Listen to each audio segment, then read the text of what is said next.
Hi, welcome to Minty Social Marketing. Let's begin by talking about a few differences between advertising and marketing. What is advertising? Well, a few common examples of advertising are bus benches, billboards, radio commercials, TV commercials. Basically, advertising means taking a message and putting it in front of people.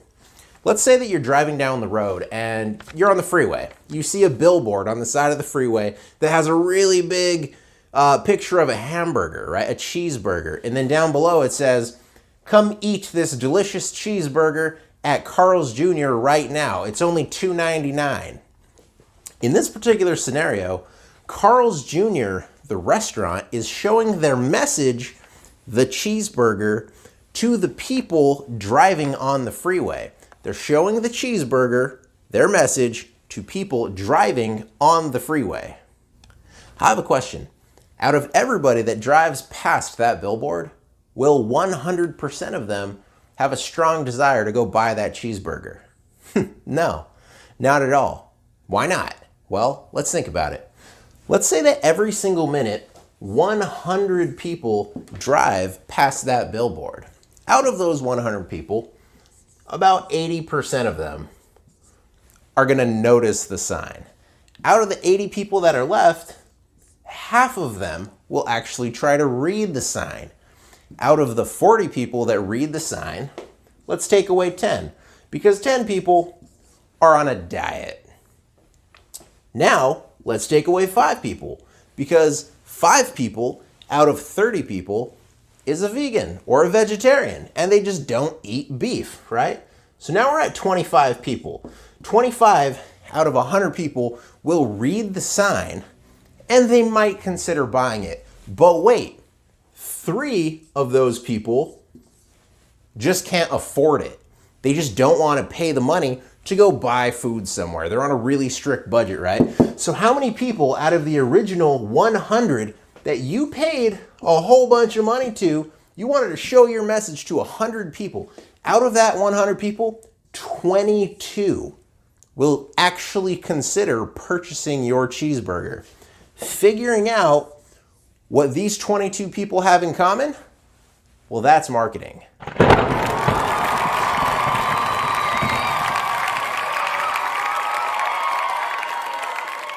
How do we get people from the internet that we've never met before to become customers in real life and exchange real life money for real life goods and services?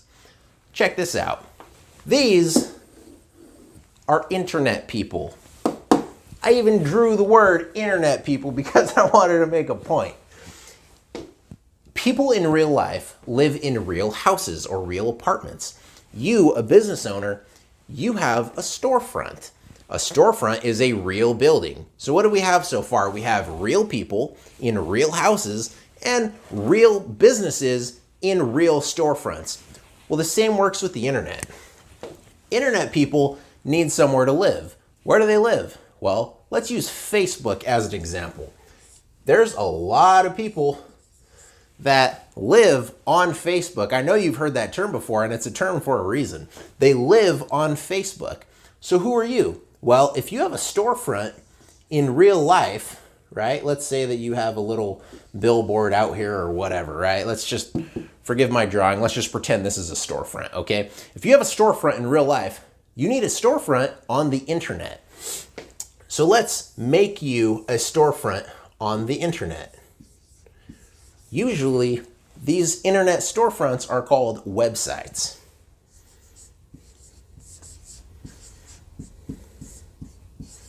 In real life, you want to get people from their houses to come into your storefront. So we're going to do the same thing on the internet. We're taking people from Facebook, and we want to put them inside your digital storefront. Now let's pretend that Facebook is a city, right? City of Facebook. So all the people that live inside Facebook City, you're advertising to them and you're sending them to your website, which is fantastic. You're going to get customers, you're going to get all kinds of stuff. That's great, right? But check this out. What about Instagram? What about Google? People live on Google. What about Twitter and LinkedIn? These are all internet cities that have people living in them. They all have their own form of internet people. And the more arrows that you can point these people to, the more directions that you can give them to say, hey, come check out my store, the more diverse the group is that's going to be visiting your store, ultimately giving you a better idea of who your target market is supposed to be. So if you can wrap your head around this idea, that's great. But unfortunately, we're not done. See, your internet website has to be very specific in the way that it's designed. Let's say that in real life, you're trying to throw a concert. Let's say you want to organize a concert. If you try to throw a concert in a Taco Bell parking lot and you sell 1 million tickets, 100,000 tickets, it's gonna just be a nightmare because it's the wrong type of business. It's the wrong type of real estate to host the concert, right? Well, depending on what your goal is with your website, there are different types of internet storefronts that you need to be prepared for based on your goal. If you're trying to throw a concert, you can't have a Taco Bell parking lot website. You need a concert website. And these different websites have different names, like funnels, maybe a landing page, maybe an e-commerce page, like Shopify or WooCommerce or GoDaddy shopping cart, right? Something like that. So there's different types of websites. Maybe you have a branding website.